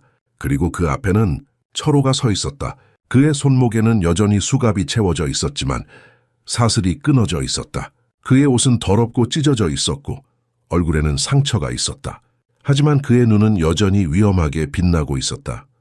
그녀가 어디 있는지 말해 철호가 낮은 목소리로 말했다. 난 당신을 다치게 하고 싶지 않아요, 노인장. 박 선생은 놀라울 정도로 침착했다. 그는 차분히 철호를 바라보았다. 젊은이, 당신은 잘못된 길을 가고 있네. 아직 돌아설 시간이 있어. 철호가 비웃었다. 설교는 됐어요. 내 아내가 어디 있는지 말해. 그녀는 더 이상 당신의 아내가 아니네. 박 선생이 단호하게 말했다. 그녀는 자유로운 영혼이야. 당신의 소유물이 아니야. 철호의 얼굴이 분노로 일그러졌다. 그는 테이블 위에 있던 칼을 집어들었다. 마지막으로 묻겠습니다. 서연이 어디 있죠? 서연은 공포에 질려 숨을 들이켰다. 그 소리가 너무 커서 두 남자가 동시에 문 쪽을 바라보았다. 그녀와 철호의 눈이 마주쳤다. 서연아, 그가 웃으며 말했다. 드디어 찾았군. 서연은 뒤로 물러섰다. 어떻게? 당신 내 친구가 전화한 걸 도청했어. 철호가 설명했다. 기술의 힘이란 대단하지. 특히 옳은 사람들을 알고 있을 때는. 나가 서연이 떨리는 목소리로 말했다. 제발 우리를 내버려둬. 철호는 고개를 저었다. 무세 여보, 우린 함께 가야 해. 새 출발을 위해. 그 순간 박 선생이 갑자기 일어나 철호의 팔을 잡았다. 나이에 비해 놀라운 힘으로 그는 철호의 칼을 쥔 손을 비틀었다. 철호가 고통으로 신음하며 칼을 떨어뜨렸다. 서연 씨, 지호를 깨워. 박 선생이 소리쳤다. 바리. 서연은 고개를 끄덕이고 계단으로 달려갔다. 그러나 그녀가 첫 계단에 발을 디디기도 전에 철호가 박 선생을 밀치고 그녀를 향해 달려왔다. 그는 그녀의 머리카락을 잡아당겼다.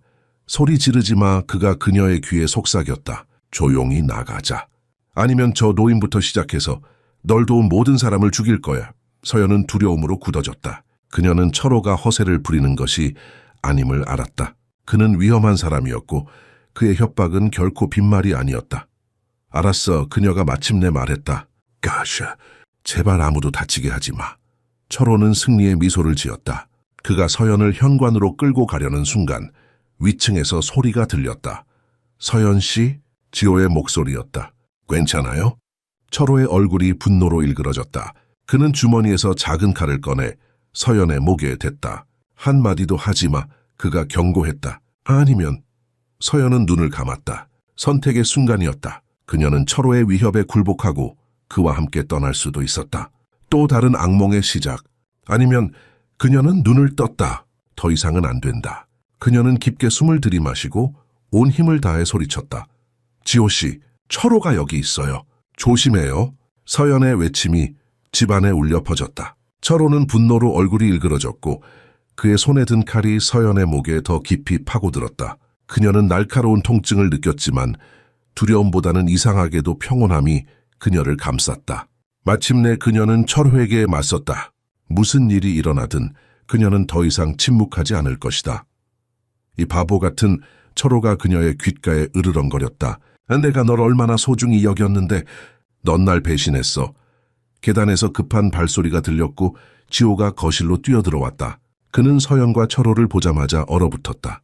철호, 그녀를 놓아요. 지호가 조심스럽게 말했다. 그의 눈은 서연의 목에 닿은 칼을 주시했다. 우리 이야기할 수 있어요. 이야기? 철호가 조소했다. 이야기할 게 뭐가 있죠. 당신은 내 인생을 망쳤어. 내 아내를 내게서 빼앗았고 내 일자리를 빼앗으려 했어. 그건 당신 때문이에요. 지호가 조용히 말했다. 그는 천천히 철회에게 다가갔다. 당신이 3명의 노동자들을 죽게 했어요. 당신이 안전규정을 무시했고 당신이 도망쳤어요. 그들은 그저 사고였을 뿐이야. 철호가 소리쳤다. 사고가 아니었어요. 박 선생이 부엌에서 나오며 말했다. 그의 임에는 작은 상처가 있었지만 그는 단호한 눈빛으로 철호를 바라보고 있었다. 당신은 돈을 더 벌기 위해 고의로 안전규정을 무시했소. 그 죽음들은 당신의 손에 피를 묻혔소. 철호의 얼굴이 창백해졌다. 당신이 뭘 알아요, 노인네? 그 현장에 있지도 않았으면서. 하지만 나는 있었어. 지호가 말했다. 나는 그들이 추락하는 것을 봤어. 3명의 좋은 사람들이 죽는 것을, 가족들이 슬퍼하는 것을, 그리고 당신은 그저 사라졌어. 서연은 철호의 팔이 약간 느슨해지는 것을 느꼈다. 그녀는 그가 동요하고 있음을 알았다. 선택권이 없었어. 철호가 마침내 말했다. 그의 목소리는 이제 거의 속삭임에 가까웠다. 그들이 날 감옥에 보냈을 거야. 그래, 보냈겠죠. 지호가 동의했다. 하지만 최소한 당신은 자신의 행동에 책임을 졌을 거예요. 대신 당신은 도망쳤고 이름을 바꾸고 새로운 삶을 시작했어요. 그리고 서연 씨를 학대하기 시작했죠. 학대? 철호가 비웃었다. 난 그녀를 사랑했어. 그녀에게 모든 것을 주었다고. 사랑. 서연이 갑자기 말했다. 그녀의 목소리는 떨렸지만 강한 결의가 담겨 있었다. 사랑이 이런 거예요. 그녀는 자신의 팔에 있는 옛멍 자국들을 가리켰다. 사랑이 통제하고 두렵게 하고 상처 주는 거예요. 철호의 팔이 더 느슨해졌다. 그는 마치 서연을 처음 보는 것처럼 그녀를 바라보았다. 나는 그저 당신은 나를 소유물처럼 대했어요. 서연이 계속했다. 그녀는 이제 자신의 목소리를 찾았다. 수년간 억눌려온 감정이 폭발했다. 당신은 내가 누구와 이야기하고 어디에 가고 무엇을 입는지까지 통제했어요. 그건 사랑이 아니에요. 철호 오빠. 그건 강박이에요. 침묵이 방을 채웠다. 철호의 손에 든 칼이 약간 떨렸다. 이제 끝이에요. 지호가 부드럽게 말했다. 서연 씨를 놓고 자수하세요. 그것이 당신이 할 수 있는 유일하게 옳은 일이에요.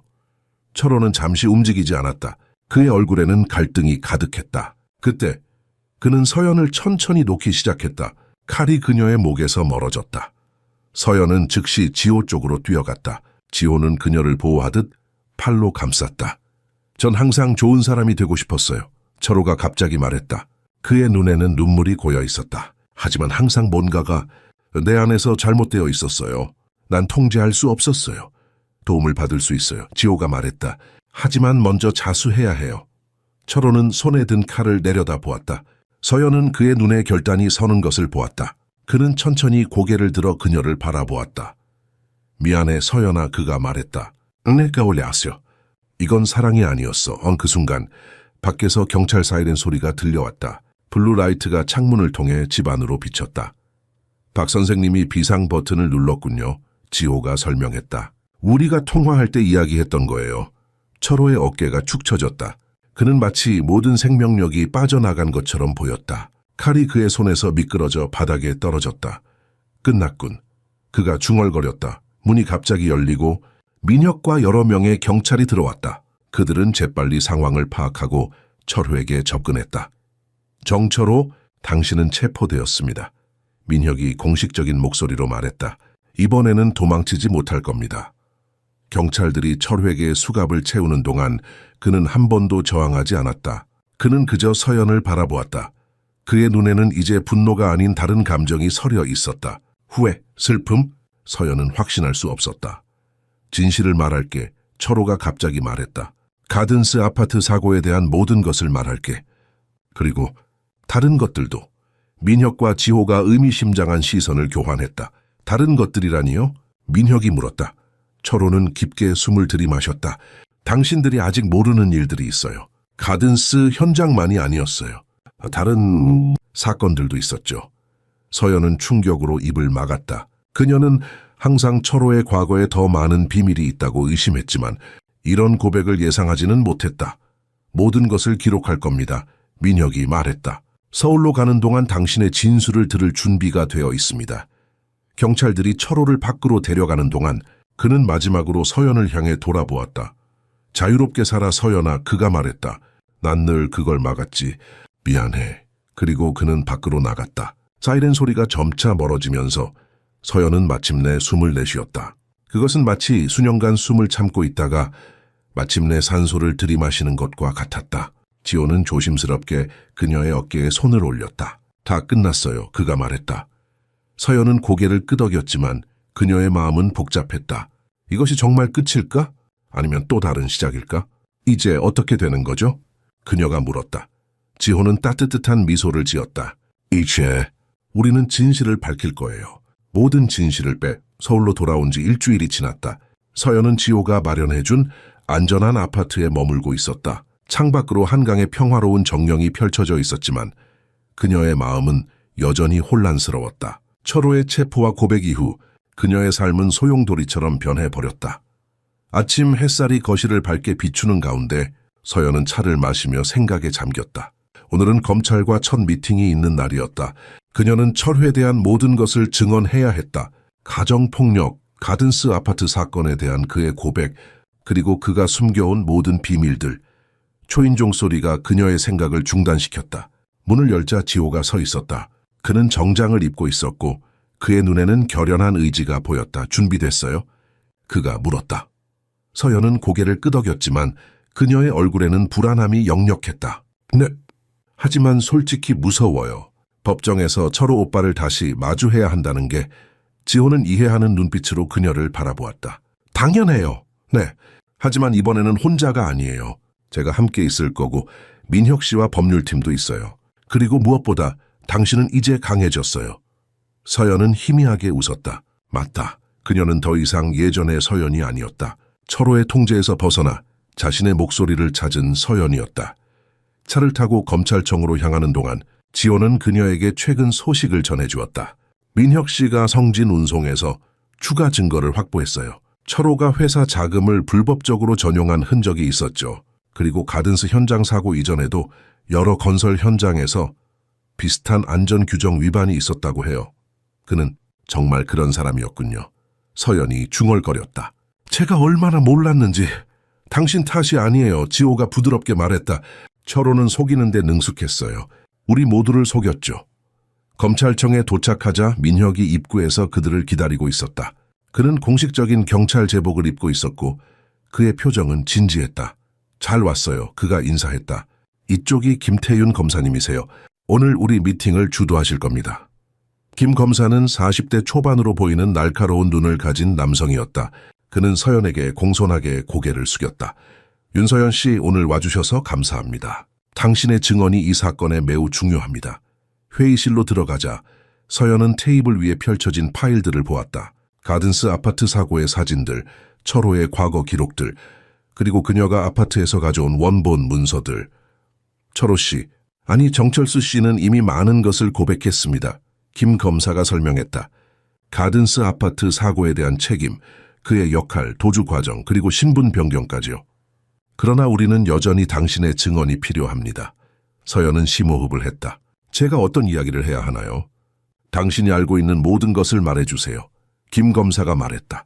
특히 철호가 사고에 대해 당신에게 한 말들, 그리고 당신을 어떻게 대했는지요.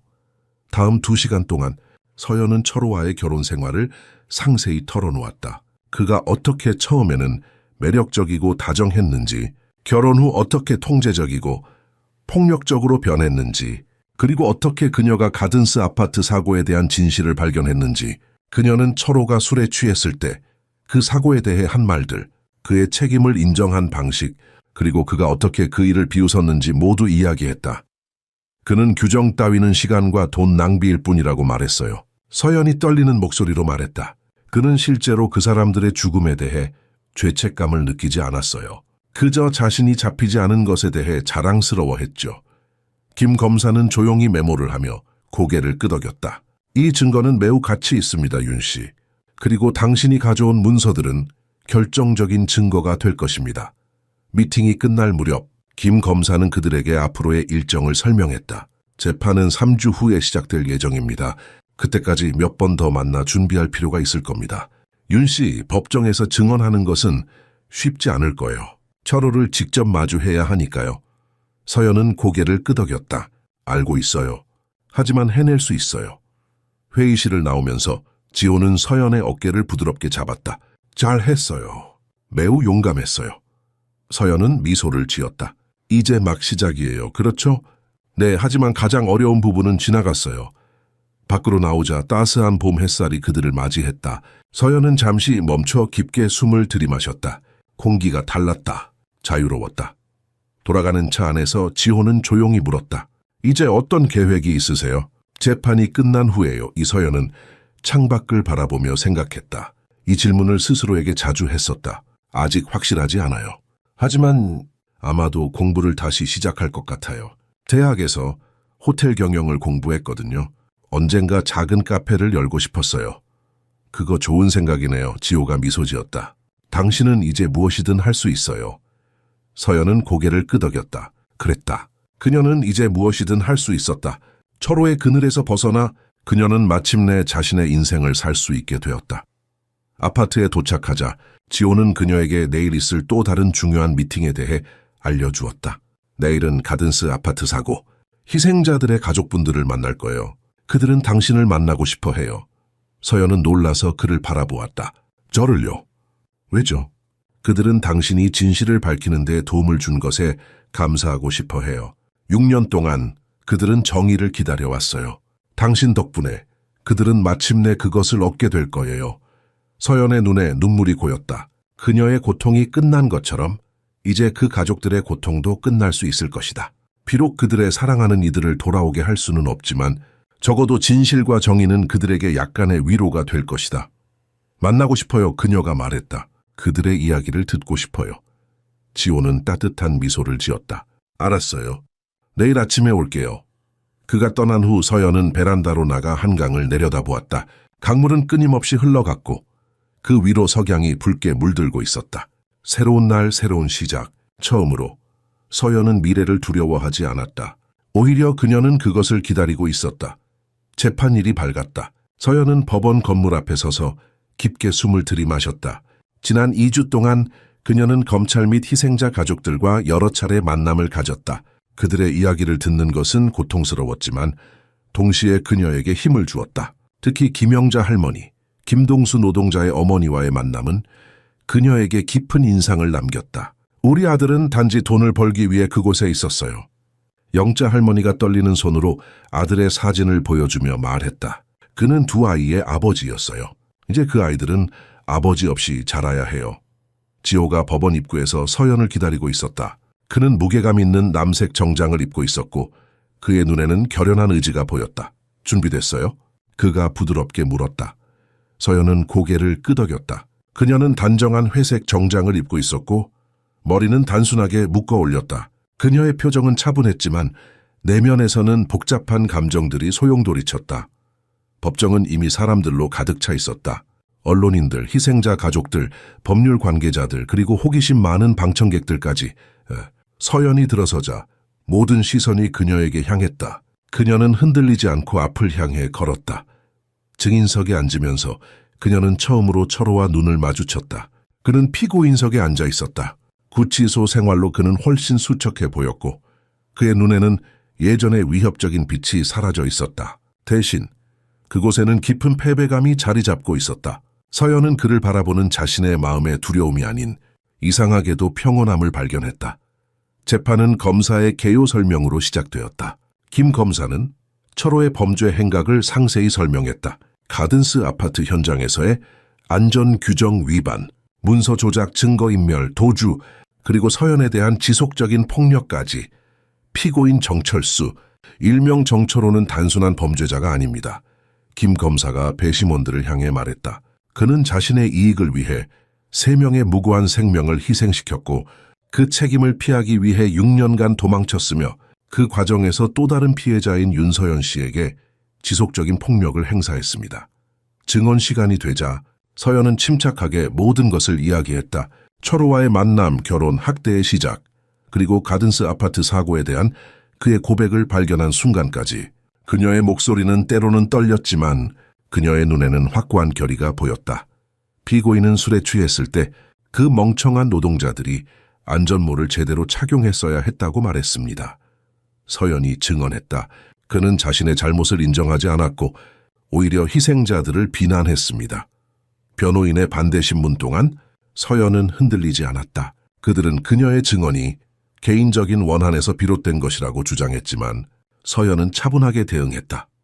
저는 진실만을 말하고 있습니다. 그녀가 단호하게 말했다. 저는 오랫동안 침묵했지만 이제 더 이상은 아닙니다. 다음으로 철호 자신이 증언대에 섰다. 법정은 긴장된 침묵에 휩싸였다. 피고인 가든스 아파트 사고에 대한 당신의 역할을 설명해 주시겠습니까? 판사가 물었다. 철호는 잠시 침묵했다. 그의 얼굴에는 복잡한 감정들이 스쳐 지나갔다. 그리고 마침내 그는 말하기 시작했다. 제가 그들을 죽였습니다. 그가 떨리는 목소리로 말했다. 안전점검을 제대로 하지 않았고 문서를 조작했으며 노동자들의 우려를 무시했습니다. 그리고 사고가 났을 때 저는 도망쳤습니다. 법정에는 충격의 물결이 흘렀다. 희생자 가족들 중 일부는 눈물을 흘리기 시작했다. 영자 할머니는 손으로 입을 가리며 흐느꼈다. 그리고 윤서연 씨에 대한 가정폭력 혐의는요? 김 검사가 물었다. 철호는 고개를 숙였다. 사실입니다. 제가 그녀를 학대했습니다. 그녀를 통제하려고 했고 위협했으며 폭력을 행사했습니다. 제가 괴물이었습니다. 그의 자백은 법정을 완전히 침묵시켰다. 서연은 믿을 수 없다는 표정으로 그를 바라보았다. 6년 동안의 거짓말과 조작 끝에 철호는 마침내 진실을 말하고 있었다. 배심원들이 평결을 위해 퇴장한 후 서연은 법정 밖 복도에서 지호와 함께 기다렸다. 그녀의 손은 여전히 떨리고 있었다. 그가 자백할 거라고 예상하지 못했어요. 그녀가 중얼거렸다. 지호는 그녀의 어깨를 부드럽게 쥐었다. 때로는 진실이 가장 강력한 무기가 되기도 해요. 당신의 용기가 그를 무너뜨렸어요. 2시간 후 배심원단이 돌아왔다. 법정이 다시 열리고 모두가 자리에 앉았다. 긴장감이 방 안에 무겁게 감돌았다. 배심원단 평결에 도달하셨습니까? 판사가 물었다. 배심원장이 일어섰다.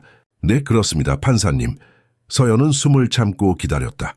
이 순간 6년간의 고통과 두려움이 마침내 끝날 수 있는 순간이었다. 피고인 정철수, 일명 정철호에 대하여 본 배심원단은 모든 혐의에 대해 만장일치로 유죄를 선고합니다. 법정에는 안도의 한숨과 흐느낌이 뒤섞였다. 영자 할머니는 하늘을 바라보며 아들아라고 속삭였다. 서연은 자신도 모르게 눈물을 흘리고 있었다. 그것은 슬픔의 눈물이 아니라 해방의 눈물이었다. 판사가 선고를 내렸다. 정철수, 당신은 3건의 과실치사, 증거인멸, 도주, 그리고 지속적인 가정폭력으로 18년의 징역형을 선고받습니다. 철호는 고개를 숙인 채 아무 반응도 보이지 않았다. 그가 법정에서 나가기 전 마지막으로 서연을 향해 돌아보았다. 그의 눈에는 이제 분노가 아닌 진정한 후회의 빛이 있었다. 미안해, 그가 입술로 말했다. 서연은 그저 조용히 고개를 끄덕였다. 용서가 아니라 인정의 표시였다. 그녀는 이제 그를 더 이상 두려워하지 않았다. 그리고 그것이 가장 큰 승리였다. 재판이 끝난 지 6개월이 지난 어느 가을 오후, 서연은 강남의 조용한 골목에 위치한 작은 카페 앞에 서 있었다. 간판에는 새벽의 빛이라고 적혀 있었다. 그녀의 카페, 그녀의 꿈. 그녀는 깊게 숨을 들이마시며 열쇠로 문을 열었다. 카페 내부는 아직 공사 중이었다. 벽은 따뜻한 크림색으로 칠해져 있었고 나무 바닥은 반짝거렸다. 창계는 푹신한 쿠션이 있는 좌석이 배치되어 있었고 구석에는 작은 서가가 놓여 있었다. 그곳에는 서연이 사랑하는 책들이 가득했다. 아직 완성되지 않았지만 이미 그녀의 영혼이 깃든 공간이었다. 생각보다 훨씬 좋아 보여요. 뒤에서 지호의 목소리가 들렸다. 서연은 미소 지으며 돌아보았다. 지난 몇 달 동안 지호는 그녀의 가장 큰 지지자가 되었다.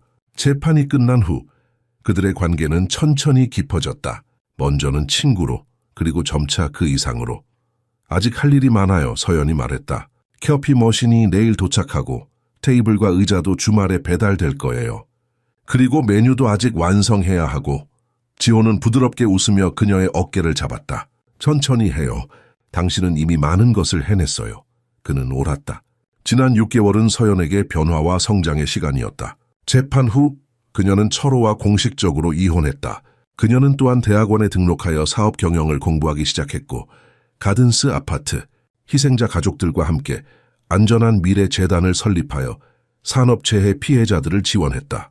오늘 오후에 영자 할머니가 들를 거예요. 서연이 말했다. 카페를 보고 싶어 하셨어요. 재판 이후 서연과 영자 할머니는 가까워졌다. 두 여성은 서로에게서 위로와 힘을 찾았다. 영자 할머니는 서연에게 자신의 딸처럼 대했고 서연은 그 따뜻함을 감사히 받아들였다. 여기가 카페의 중심이 될 거예요. 서연이 카운터를 가리키며 말했다.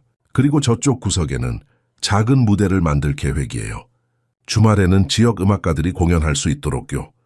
지호는 그녀의 열정적인 설명을 들으며 미소 지었다. 당신은 정말 모든 것을 생각했군요. 이건 단순한 카페가 아니에요. 서연이 진지하게 말했다. 해곳은 사람들이 안전함을 느낄 수 있는 공간이 될 거예요. 특히 힘든 시간을 보내고 있는 사람들에게요. 지호는 그녀의 손을 잡았다. 당신은 정말 놀라운 사람이에요, 서연 씨. 그 모든 일을 겪고도 여전히 다른 사람들을 도우려고 하다니. 서연은 부드럽게 웃었다. 제가 회복할 수 있었던 건 다른 사람들의 도움 덕분이에요. 이제 제가 그 선의를 돌려줄 차례예요. 카페 문이 열리고 영자 할머니가 들어왔다. 그녀는 작은 화분을 들고 있었다. 서연아, 그녀가 따뜻하게 인사했다. 이건 내 카페의 작은 선물이야. 평화백합이란다. 새로운 시작을 상징한다고 하더구나. 서연은 감동하여 화분을 받았다. 정말 아름다워요, 할머니. 특별한 자리에 두겠습니다. 세 사람은 아직 의자가 없는 카페 바닥에 앉아 서연이 준비해온 도시락을 나누어 먹었다. 대화는 자연스럽게 흘렀고 웃음소리가 카페를 채웠다. 철호는 어떻게 지내? 영자 할머니가 조심스럽게 물었다. 서연은 잠시 생각했다. 그녀는 철호에 대해 자주 생각하지 않으려 했지만 가끔은 그가 어떻게 지내는지 궁금했다. 민혁 씨가 말하길 그는 교도소에서 상담을 받고 있대요. 그리고 다른 수감자들에게 그를 가르치고 있다고 해요. 사람은 변할 수 있어. 영자 할머니가 말했다. 나는 그를 용서하지 않았어. 하지만 그가 진정으로 반성하고 있다면 그것도 뭔가의 시작이지. 서연은 고개를 끄덕였다. 그녀도 철호를 용서하지 않았다. 아마 평생 그러지 못할 것이다. 하지만 그녀는 더 이상 그에게 묶여있지 않았다. 그녀는 자유로웠다. 해가 저물기 시작하자 그들은 카페 앞에 작은 테라스로 나갔다. 서울의 가을 하늘은 아름다운 주황빛으로 물들어 있었다. 다음 주 개업식에 많은 사람들이 올 거예요. 지호가 말했다. 동료들과 친구들에게 모두 알렸어요. 서연은 미소 지었다. 긴장되네요. 하지만 좋은 의미로요. 그들이 석양을 감상하고 있을 때 지호가 갑자기 주머니에서 작은 상자를 꺼냈다. 서연 씨, 그가 진지한 목소리로 말했다. 당신을 처음 만났을 때 나는 당신의 고통을 보았어요. 그리고 지금 나는 당신의 강함과 아름다움을 봅니다. 우리가 함께한 시간 동안 나는 당신에게 점점 더 깊은 감정을 갖게 되었어요. 그는 상자를 열었다.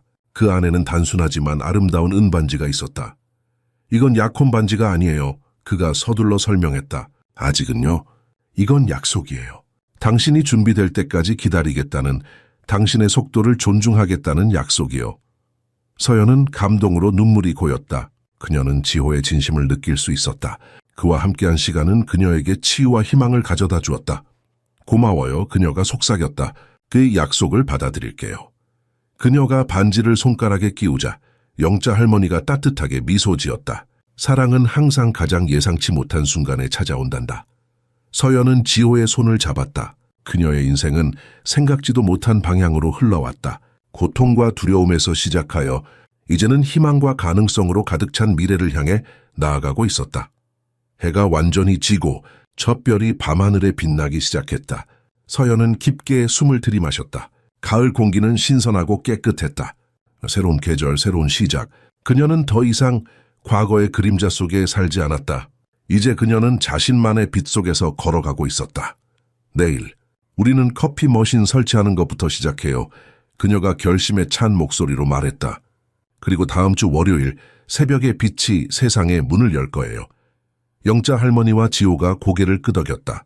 그들의 얼굴에는 자부심과 기대감이 가득했다. 서연은 미소 지었다. 마침내 그녀는 집에 온 느낌이었다. 진정한 의미의 집, 두려움이 아닌 사랑으로 지어진 집, 그리고 그곳에서 그녀는 계속해서 성장하고 치유하고 삶을 축하할 것이다.